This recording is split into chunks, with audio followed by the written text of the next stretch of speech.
everyone, we are here with a new topic, that is India versus China. The current matter which is going on between those countries. That is, सबसे पहले हम बात करेंगे जो हमारी country है उसमें से किस स्टेट के साथ ये नया इशू है चाइना के साथ बॉर्डर शेयरिंग का। वो यूनियन टेरिटरी है लद्दाख के पास। ये यहाँ पर पेंगोंगसो झील पड़ती है, वहीं का ये इशू है, वहीं का मामला है। और चाइना के पास जितनी भी जिस कंट्री से वो बॉर्डर शेयर करता है, जिस कंट्री का वो पड़ोसी देश है, पाकिस्तान को छोड़कर एक्सक्लूडिंग पाकिस्तान, उसका लगभग हर देश के साथ बॉर्डर डिस्प्यूट है। चाहे वो रशिया हो, चाहे वो इंडिया हो, चाहे वो कोई भी कंट्री हो, सभी देशों के साथ चाइना का बॉर्डर डिस्प्यूट चलता रहता है हमेशा। उसने एक बार रशिया पे भी अटैक किया, but he has to defeat, China has to defeat because Russia the second most powerful country in the world. And we should come to the main topic, that is India versus China. सबसे पहले अब हम बात करेंगे लद्दाख की। लद्दाख से जो China का बॉर्डर शेयर होता है, उसी बॉर्डर के पास से एक झील है 134 किलोमीटर लंबी, पेंगोंगसो झील। उस पेंगोंगसो झील में वो 134 किलोमीटर लंबी है और उसकी जो चौड़ाई है, विड्थ है, वो 5 to 8 किलोमीटर्स है। जो इंडियन मिलिट्री लैंग्वेज की बात करें तो उसको हम फिंगर्स में कहते हैं कि फिंगर 1, फिंगर 2, ऐसे ही वो क्रम में है। फिंगर 8 तक का जो एरिया आता है वो हमारी इंडिया के कंट्रोल में है, हमारी इंडिया की ज़मीन है वो।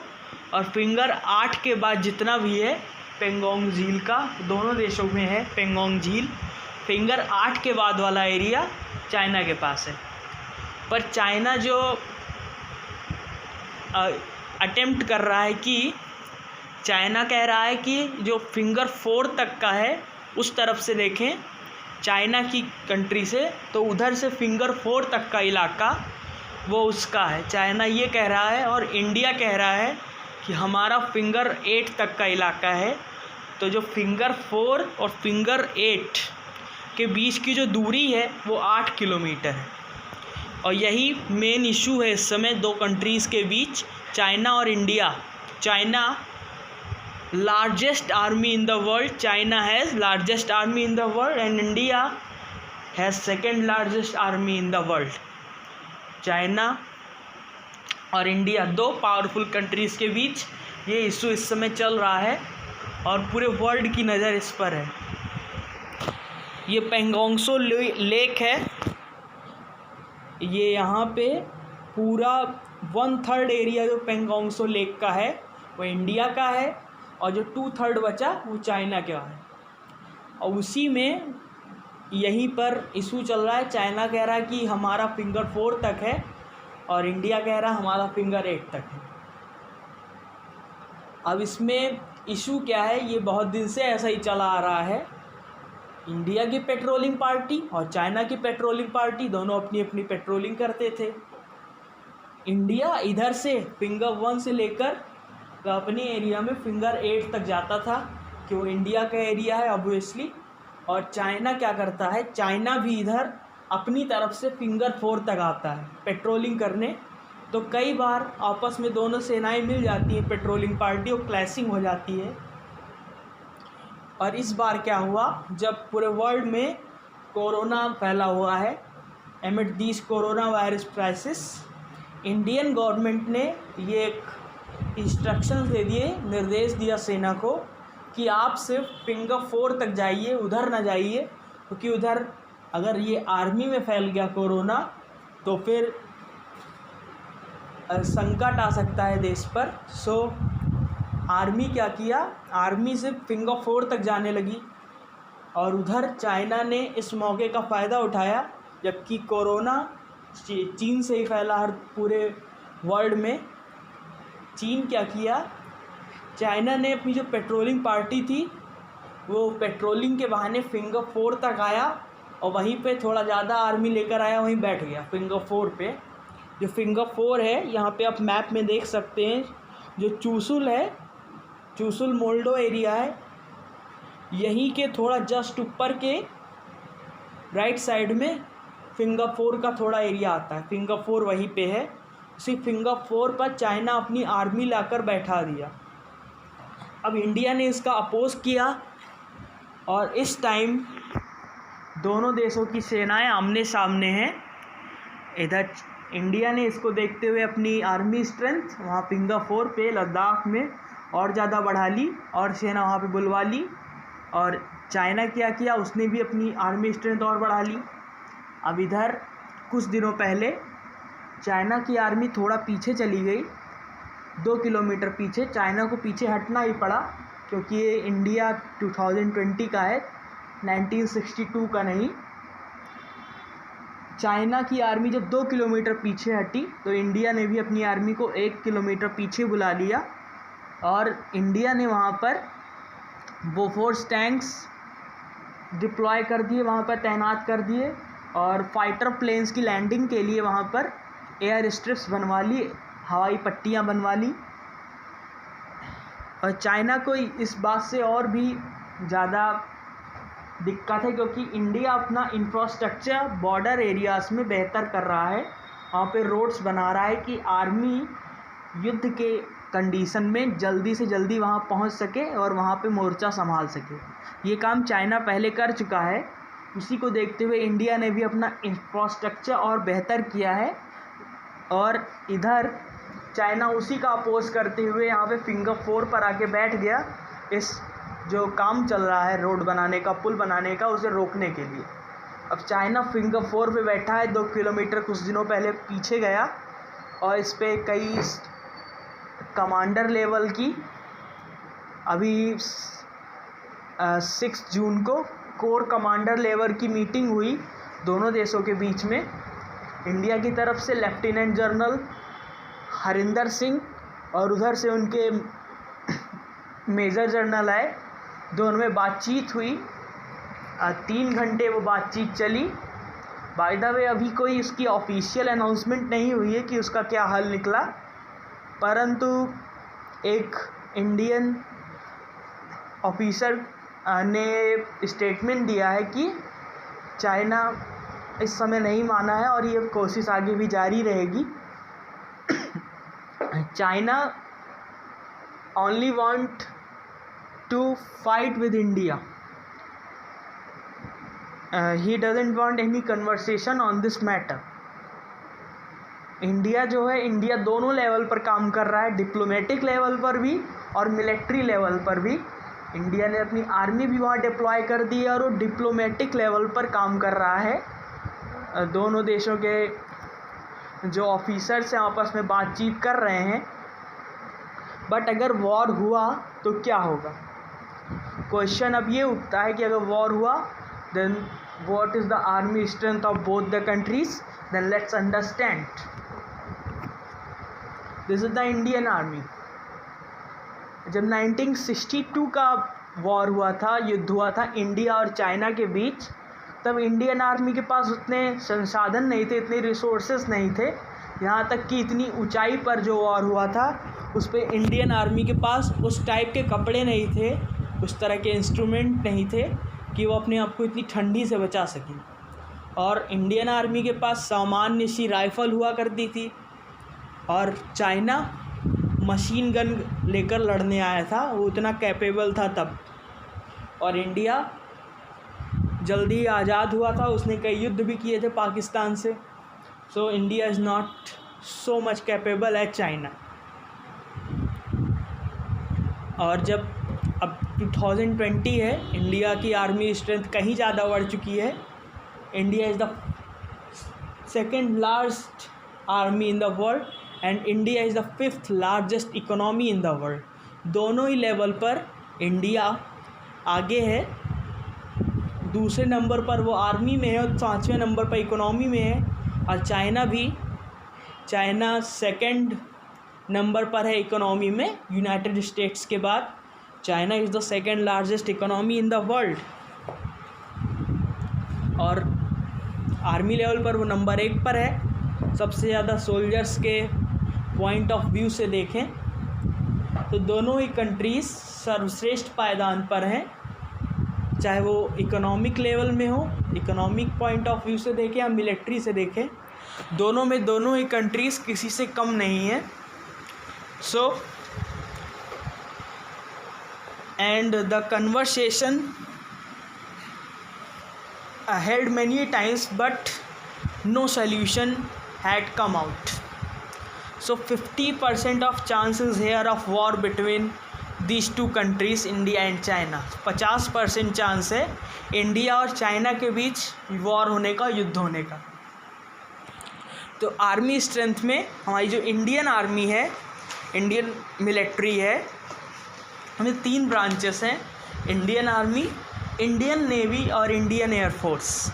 इन तीनों को मिलाकर जो हमारे पास सोल्जर्स हैं उनकी संख्या है, उनकी जो फिगर है वो है 14,44,500, 14,44,500। इतने हमारे पास एक्टिव सोल्जर्स हैं। हमारे पास रिज़र्व सोल्जर्स हैं 11,55,000। मतलब इतने हमारे पास रिज़र्व हैं, इतने एक्टिव हैं। और जो हमारे पास बात करें एयरक्राफ्ट कैरियर की, तो हमारे पास सिर्फ एक एयरक्राफ्ट कैरियर है। और टैंक्स हमारे पास कितने हैं? हमारे पास 5,978 टैंक्स हैं, 5,978 टैंक्स। इंडिया 5वें नंबर पे आता है टैंक्स में पूरे वर्ल्ड में। नंबर 1 पर रशिया है, दूसरे पे चाइना आता है, तीसरे पे यूएस है और नंबर 5 पर इंडिया है टैंक्स को लेकर। और हम चाइना की बात करेंगे, this is the people liberation army. PLA है, चाइना की आर्मी को PLA कहते हैं, पीपल लिबरेशन आर्मी। चाइना में कितने एक्टिव सोल्जर्स हैं? वो फिगर है 20,35,000। चाइना के पास 20,35,000 सैनिक हैं एक्टिव, और उनके पास रिज़र्व हैं 5,10,000। मतलब इतने उनके पास रिज़र्व हैं। हमारे पास रिज़र्व 11 लाख हैं, हमारे पास ज़्यादा रिज़र्व सैनिक हैं, और उनके पास सिर्फ 5,10,000 ही हैं।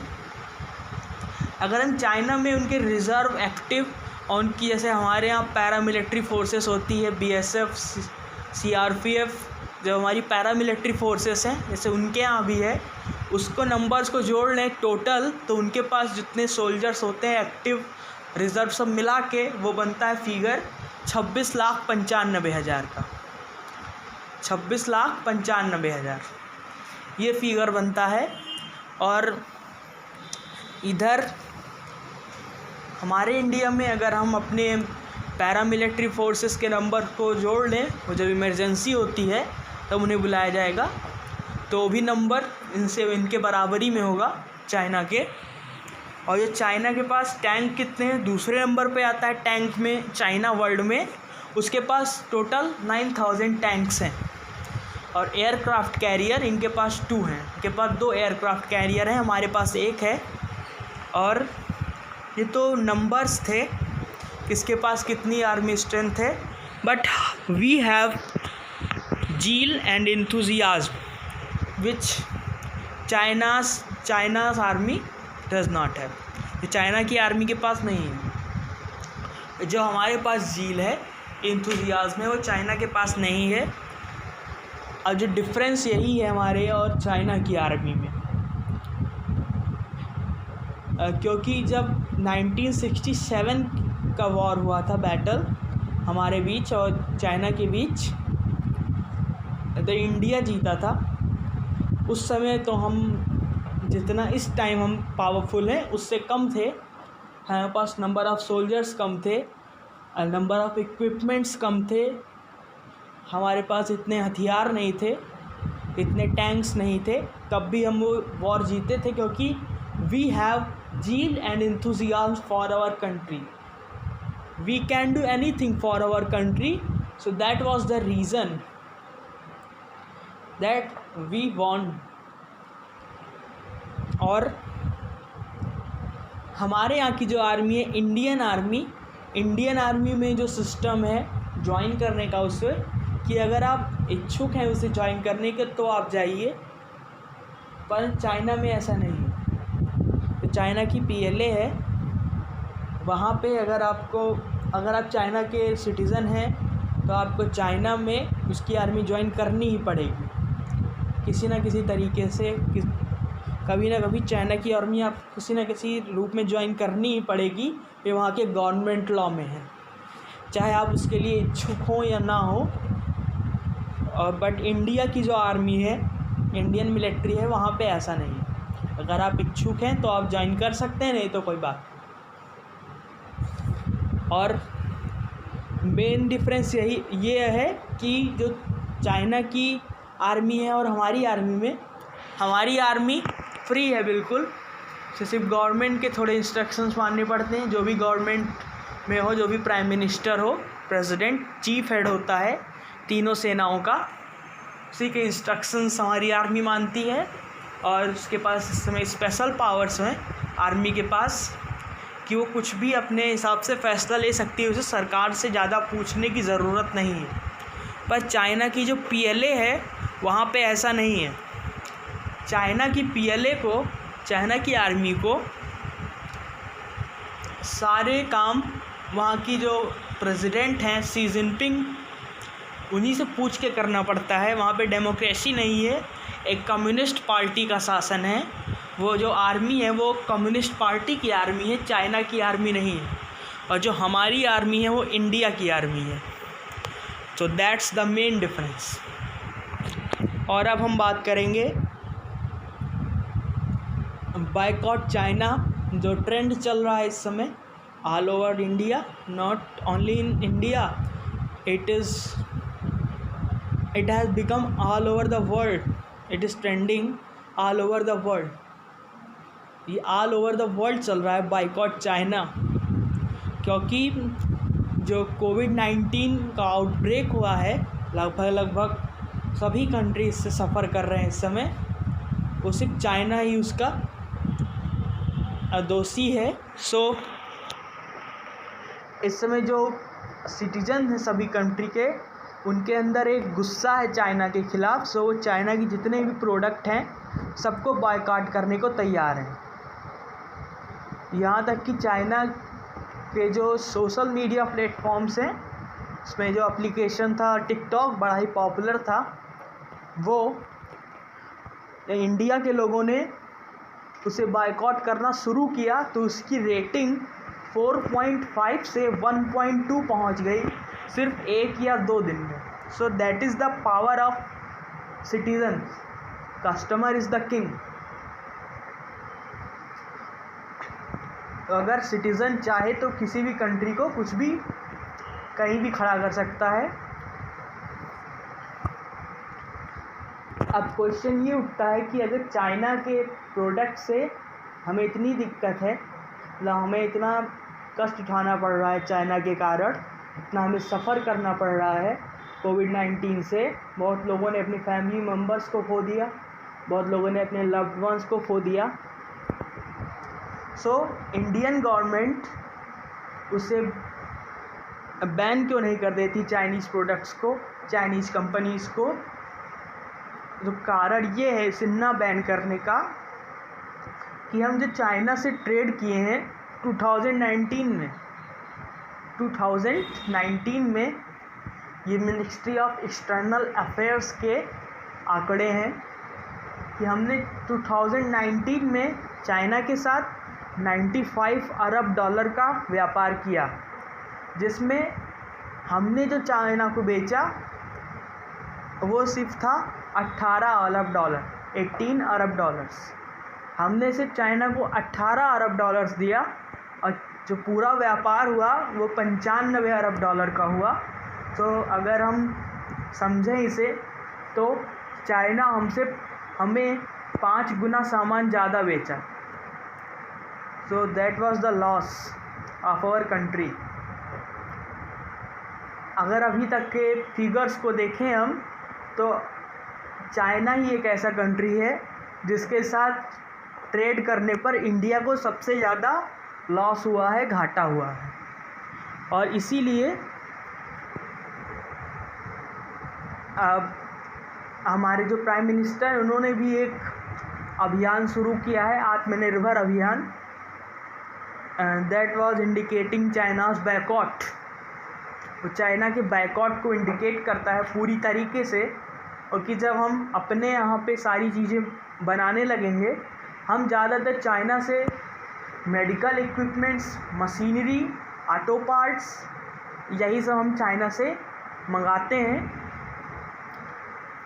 और हम चाइना को क्या बेचते हैं, वो है कपास, डायमंड, हीरा, जो नेचुरल रिसोर्सेस हैं हम उनको वो बेचते हैं। और चाइना हमें medical equipments, machinery, auto parts, लगभग सभी चीज़ें वहाँ बेचता है, भारत में हमें देता है। चाइना इससे बहुत ज़्यादा अपनी इकोनॉमी इससे स्ट्रॉन्ग करता है, क्योंकि इंडिया की जो मार्केट है, most demanding market in the world, India's market is most demanding market.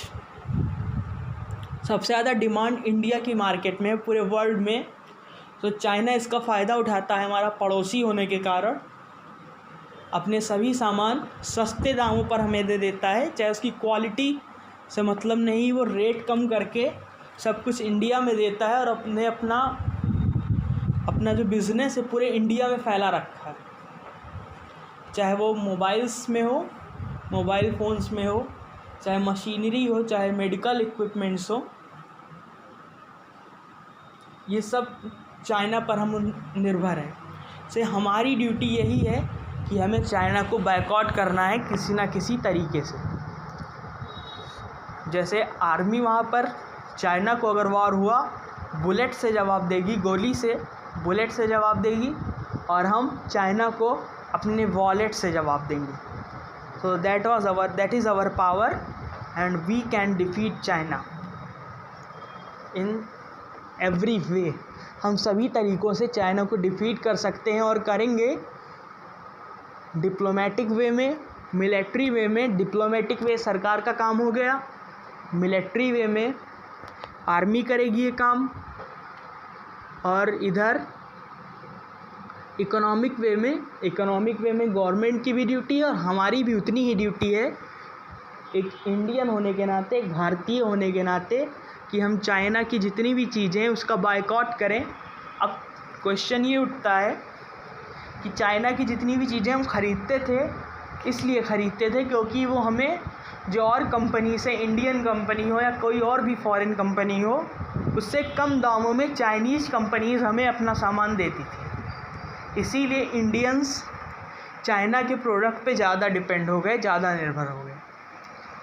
सो ये हमारे जो इंडस्ट्रियलिस्ट हैं जितने भी हों, उनकी ये ड्यूटी है अब कि इंडिया में वो जितने भी लगभग जितनी चीज़ें हम चाइना से ख़रीदते थे, सारी चीज़ें मेक इन इंडिया हों, सब कुछ इंडिया में ही बने, जिससे हम चाइना की सारी चीज़ों को बायकॉट करें और हमारी डिमांड जो है वो भी पूरी होती रहे। क्योंकि एकाएक गवर्नमेंट अगर चाइनीज़ प्रोडक्ट्स को बैन कर देगी तो हमारी डिमांड्स जो हैं वो नहीं पूरी हो पाएगी, क्योंकि ज़्यादातर चीज़ें चाइना से ही आती हैं। इंडिया में ही नहीं, लगभग कई कंट्रीज़ में चाइना अपने सामान बहुत ज़्यादा रूप में बेचता है। और सो दैट वाज द कि हमारी यही ड्यूटी है, ये हमारी ड्यूटी है। और अब बात करेंगे हम कि अगर वॉर हुआ, 50% चांसेस तो हैं वॉर होने के, उससे ज़्यादा ही होंगे, उससे कम नहीं। तो इंडिया के साथ कौन कौन सी कंट्रीज़ आएंगे और चाइना के साथ कौन कौन से कंट्रीज़ आएंगे? इंडिया के साथ नहीं, सबसे पहले हम चाइना की बात कर लें, उसके साथ कम है। इसीलिए चाइना के साथ पाकिस्तान खड़ा रह सकता है साथ में, उसकी तो ड्यूटी ही है, गुलाम है चाइना का, तो उसे तो खड़ा रहना पड़ेगा मजबूरी में, चाहे या ना चाहे। पाकिस्तान की इकोनॉमी तो माइनस में है, पहले से ही कर्ज पे चल रहा है वो कंट्री, तो चाइना को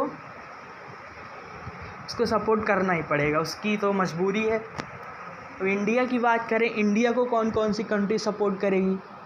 अब चाइना के साथ तो पाकिस्तान चला गया, और रूस जो है अब इंडिया के साथ अमेरिका खुलकर आ गया है, पूरी तरह से उसने इंडिया को अपना समर्थन दे दिया है, सभी तरीके से, डिप्लोमेटिक तरीके से, मिलिट्री तरीके से, हर चीज़ में वो इंडिया के साथ है।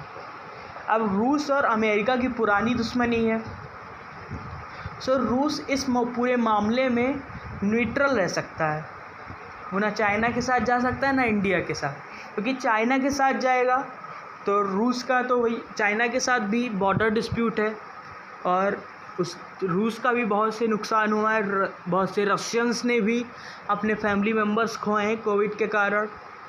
सो अगर रूस चाइना के साथ जाता है तो उसके लोग खुश नहीं रहेंगे, और अगर रूस इंडिया के साथ आता है तो अमेरिका और रूस में नया इशू छिड़ सकता है। सो रूस न्यूट्रल ही रहेगा, इसके ज़्यादा चांसेस हैं। रूस ना इंडिया के साथ लड़ेगा ना चाइना से। अब अमेरिका पूरी तरीके से इंडिया के साथ है, अमेरिका के साथ पूरा यूरोपियन यूनियन है, फ्रांस, इटली, स्पेन, जितने भी कंट्रीज़ हैं यूरोप में, वो सारे इंडिया के साथ हैं, क्योंकि वो अमेरिका के साथ हैं कोविड के मुद्दे पर, और कोविड का जो इशू है वो भी चाइना से है, और इंडिया का जो इशू चल रहा है बॉर्डर वाला, वो भी चाइना से ही है। सो पूरा यूरोप, अमेरिका, इज़राइल, ये सब इंडिया के साथ हैं मिलिट्री लेवल पर, डिप्लोमेटिक लेवल पे। और अब प्रेसिडेंट ट्रंप ने कुछ दिन पहले late night prime minister Modi को फ़ोन करके G7 समिट ज्वाइन करने का इनविटेशन भी दिया है। तो अगर इंडिया G7 में शामिल हो जाता है तो इंडिया का जो कद है वो और बढ़ेगा, इंडिया और ज़्यादा पावरफुल हो जाएगा, कि G7 में मोस्ट पावरफुल कंट्रीज़ हैं वर्ल्ड की। और अहम बात यह है कि चाइना G7 का हिस्सा नहीं है, और अगर इंडिया इसमें शामिल हो गया तो ये इंडिया के लिए बहुत ही बड़ी अचीवमेंट होगी डिप्लोमेसी में और इंडिया की फॉरेन पॉलिसी से। और भले ही हम नंबर में कम हैं, हमारी जो इक्विपमेंट्स हैं, हथियार हैं, बट ज़्यादा कम नहीं है, उनकी बराबरी में हम खड़े हैं कि हम चाइना से अकेले लड़के उनको हरा सकते हैं। और अब तो चाइना के विरुद्ध बहुत सारी कंट्रीज़ हैं और ये निश्चित है कि हम जीतेंगे अगर युद्ध हुआ तो। सो that was the in this video I tried to acknowledge you that what the matter is going on between to these countries। मैंने इसमें आप लोगों को इंडिया और चाइना के बीच जो मैटर चल रहा है उसे समझाने का प्रयास किया। Thank you for watching. Please subscribe this channel, like and share.